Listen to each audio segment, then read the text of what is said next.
a sétupla glória de sua pessoa. Apocalipse 1, do 14 ao verso 16. E a sua cabeça e cabelos eram brancos como lã branca, como a neve, e os seus olhos como chamas de fogo, e os seus pés semelhantes a latão reluzente, como se tivessem sido refinados numa fornalha, e a sua voz como a voz de muitas águas. E ele tinha na sua destra 7 estrelas, e da sua boca saía uma aguda espada de 2 fios. E o seu rosto era como o sol, quando na sua força resplandece. Quão profundamente comovente e inspirador foi o aparecimento de Jesus a João, que estava em exílio por causa da palavra, e eis que a palavra viva acha-se agora diante dele.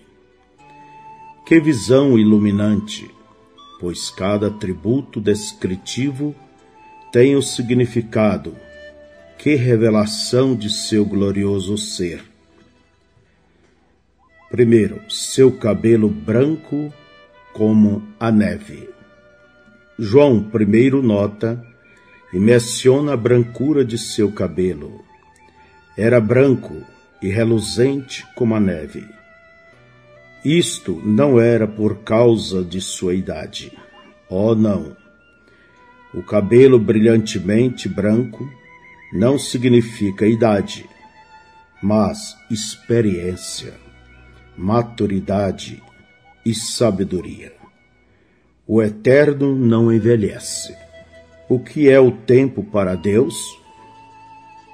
O tempo significa pouco para Deus. Porém, a sabedoria significa muito. É como quando Salomão pediu a Deus sabedoria para julgar o povo de Israel. Agora, ele está vindo, o juiz de toda a terra. Ele será coroado com sabedoria. É isto que o cabelo branco e resplandecente significa. Veja isto em Daniel, capítulo 7, do verso 9 ao 14. Eu continuei olhando até que foram postos os tronos, e o ancião de dias se assentou. O seu vestido era branco como a neve, e o seu cabelo de sua cabeça como a limpa lã, e seu trono chamas de fogo, e a rodas dele fogo ardente. Um rio de fogo manava e saía de diante dele.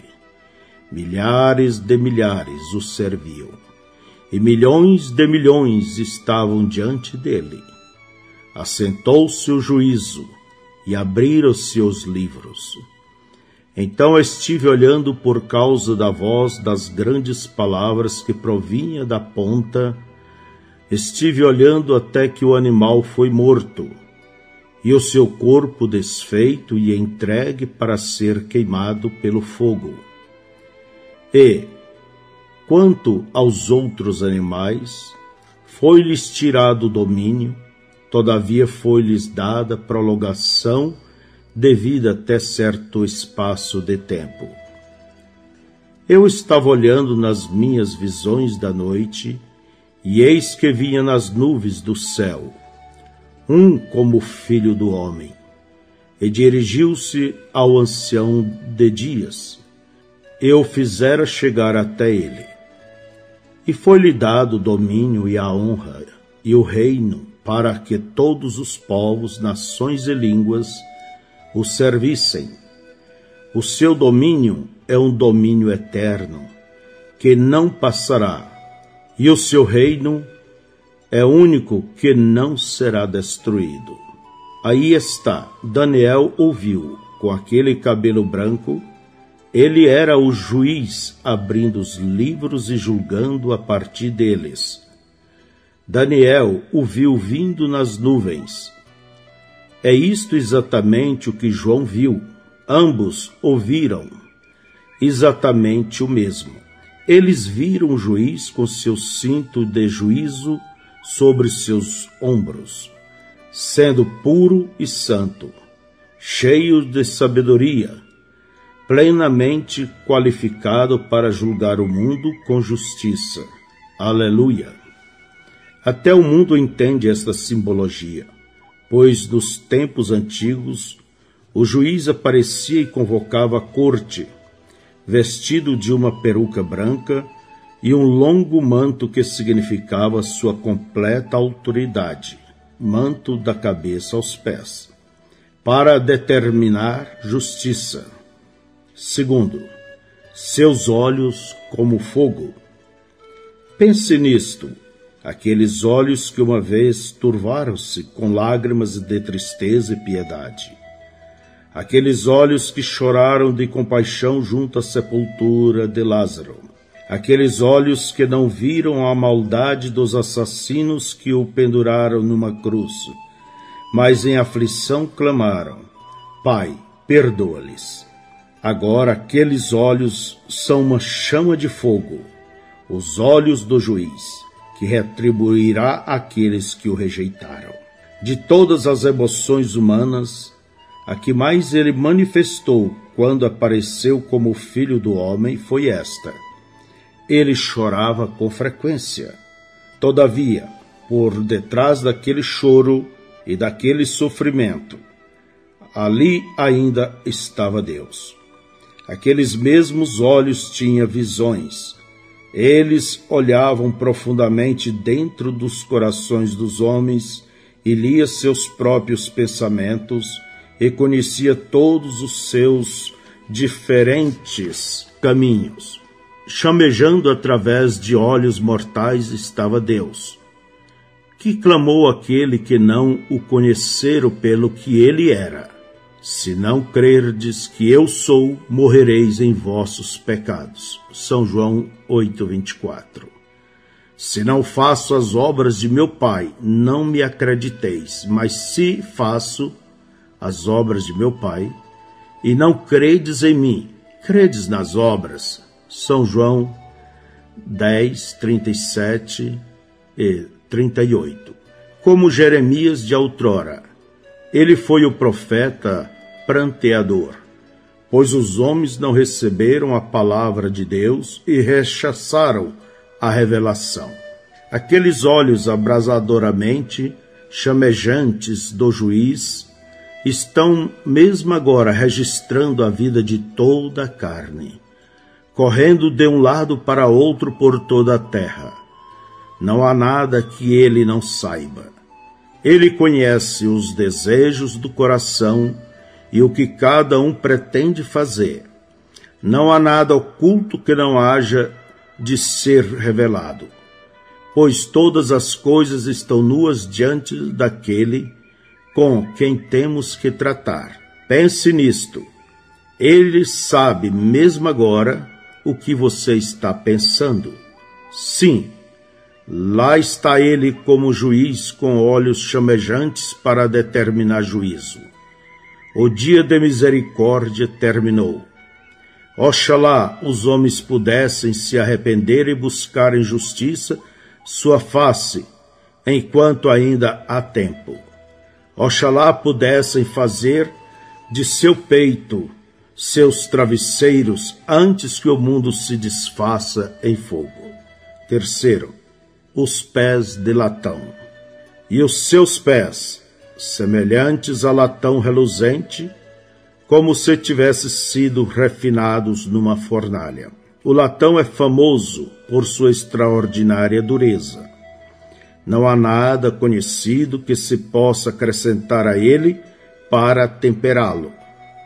Mas este latão, que descreve seus pés, é mais extraordinário ainda, porque suportou a prova da fornalha de fogo, uma prova pela qual nenhum outro tem passado.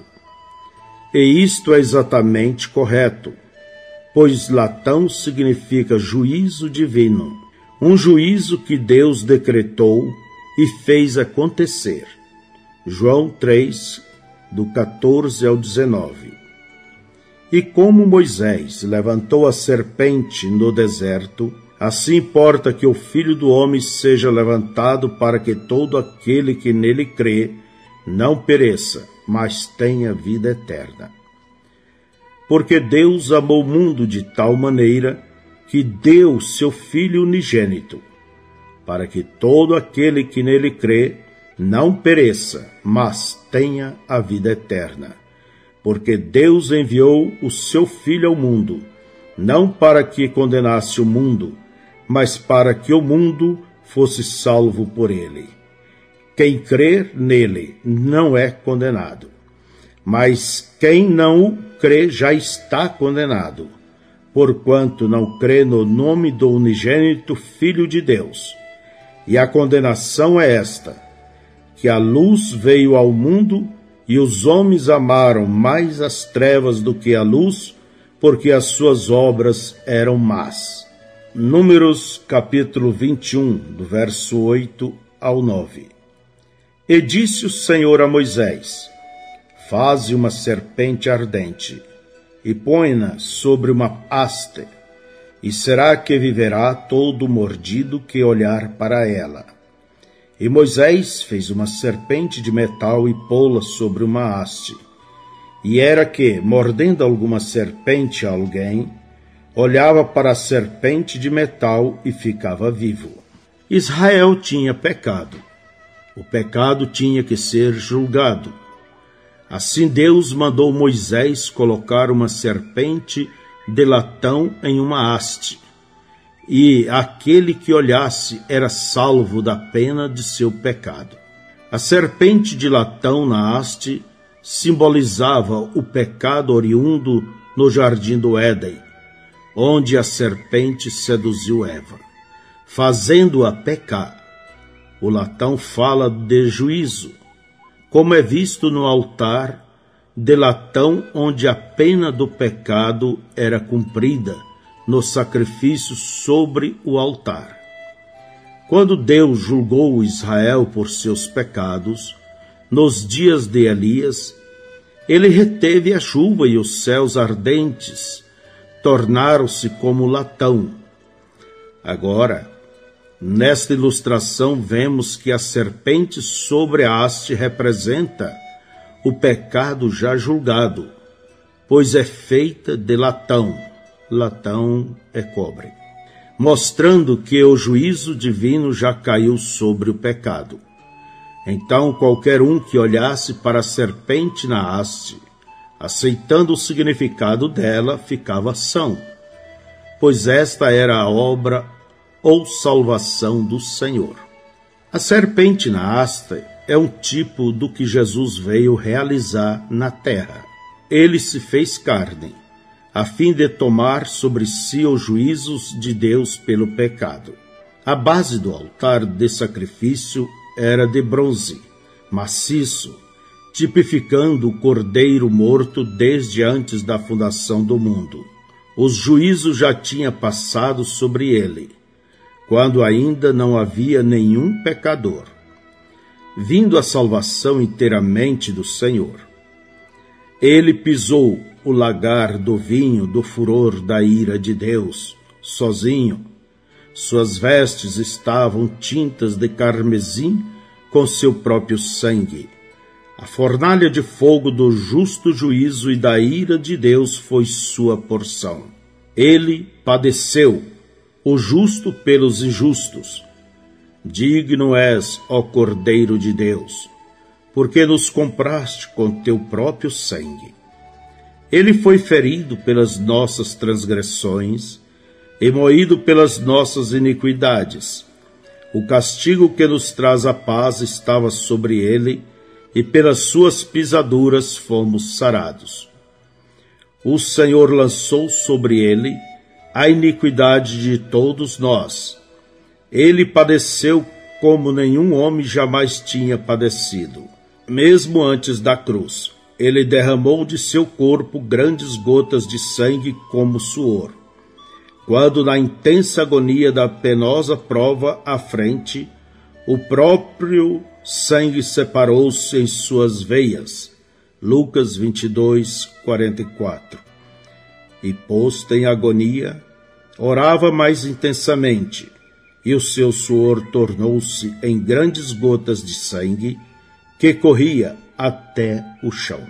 Mas um dia aqueles pés de bronze estarão sobre a terra, e o juiz de toda a terra, ele será, e com equidade e perfeição julgará a raça humana, e não haverá nenhuma evasiva desse juízo, nenhum desvio dessa justiça, não haverá nenhuma moderação nele.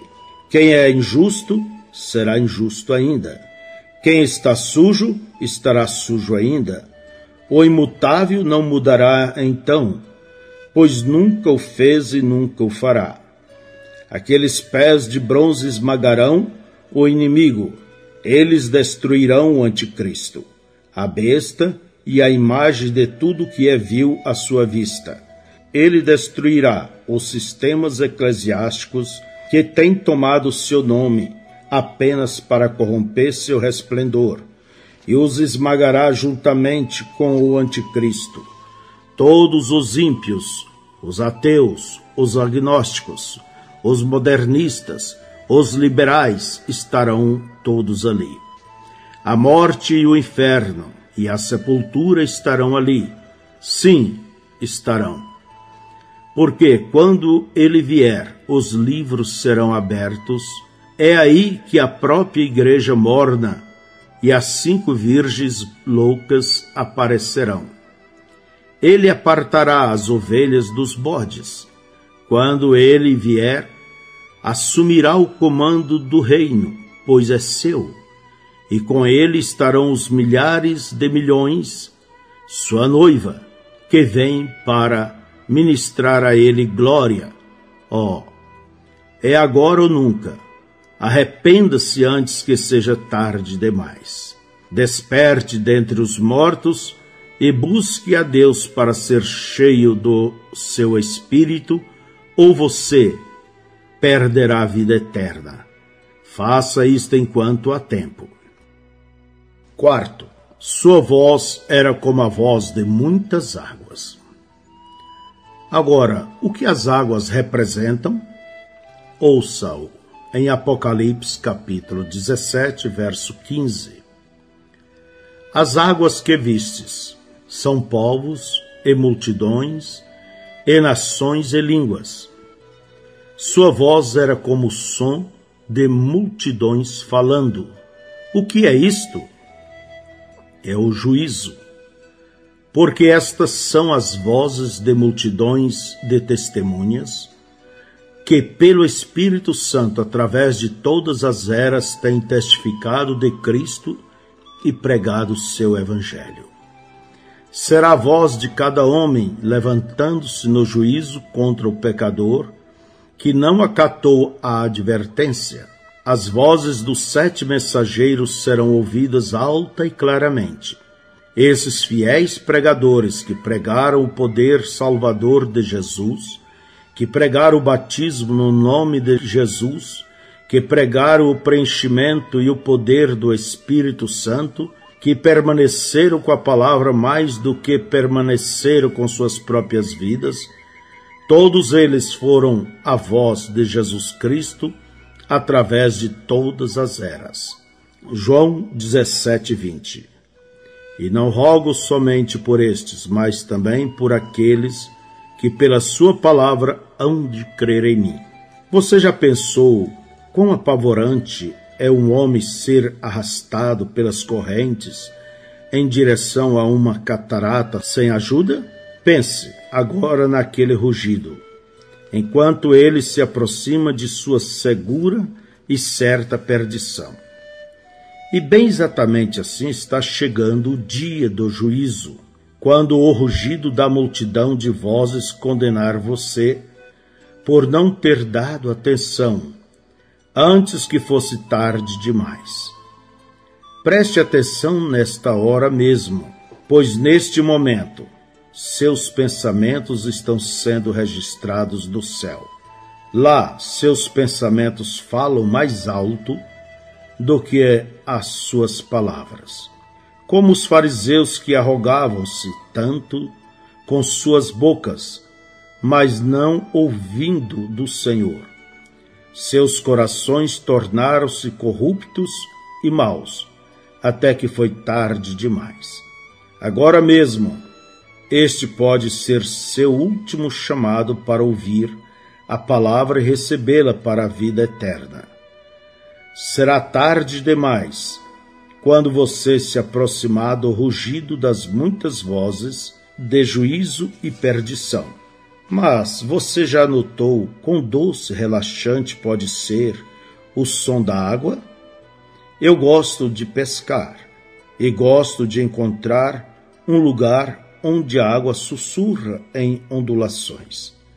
Eu simplesmente posso me deitar e ouvi-la expressando paz e alegria e contentamento ao meu coração.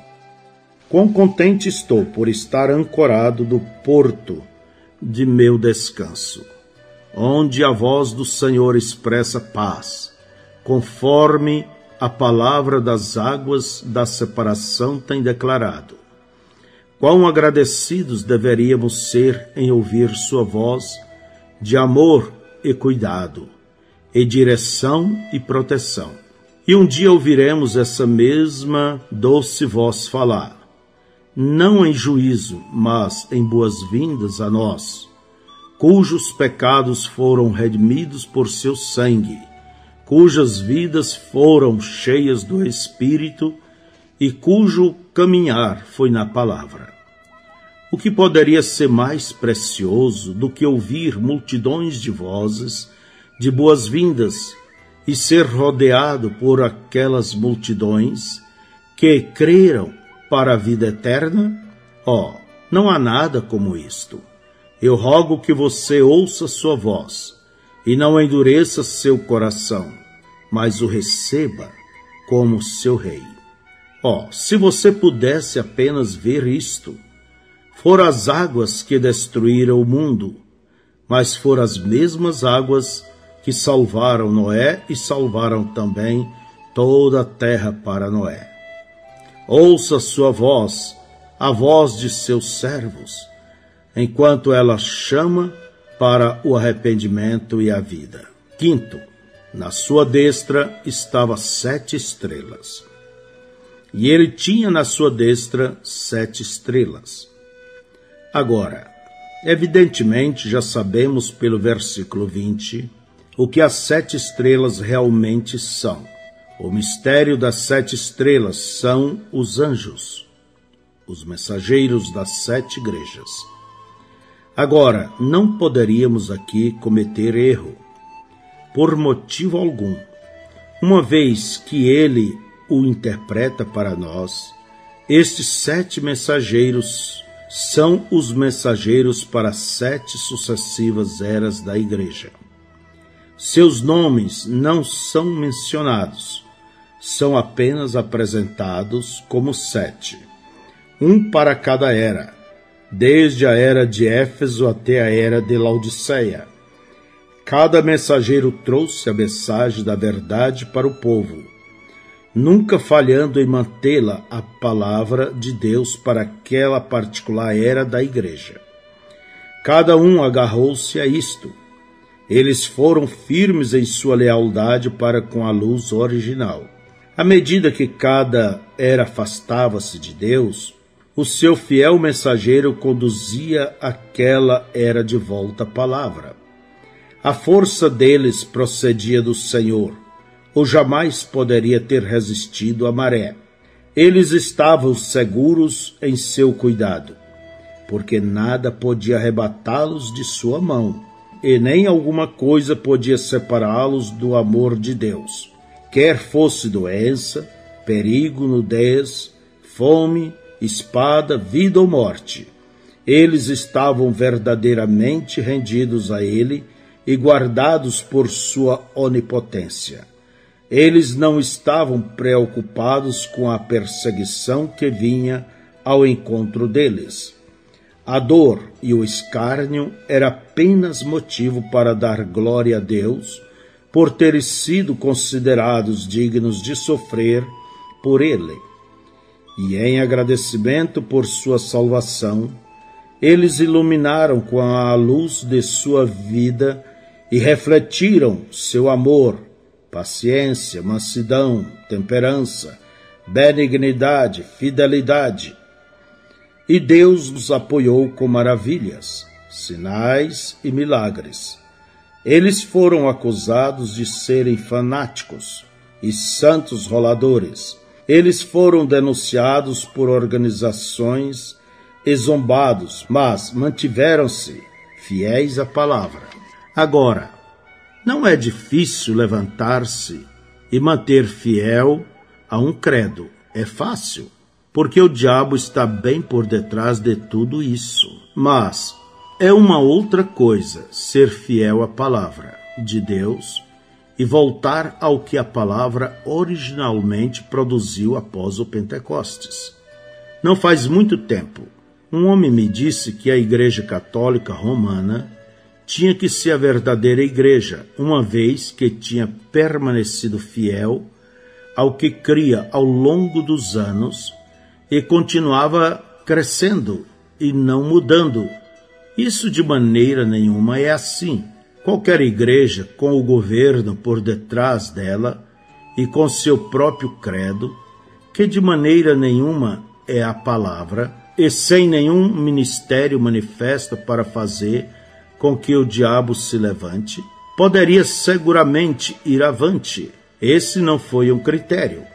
Mas quando você pensa naquele grupinho cujos membros foram cerrados, dados por comida aos leões, perseguidos e jogados de um lado para outro, e todavia permaneceram fiéis à palavra.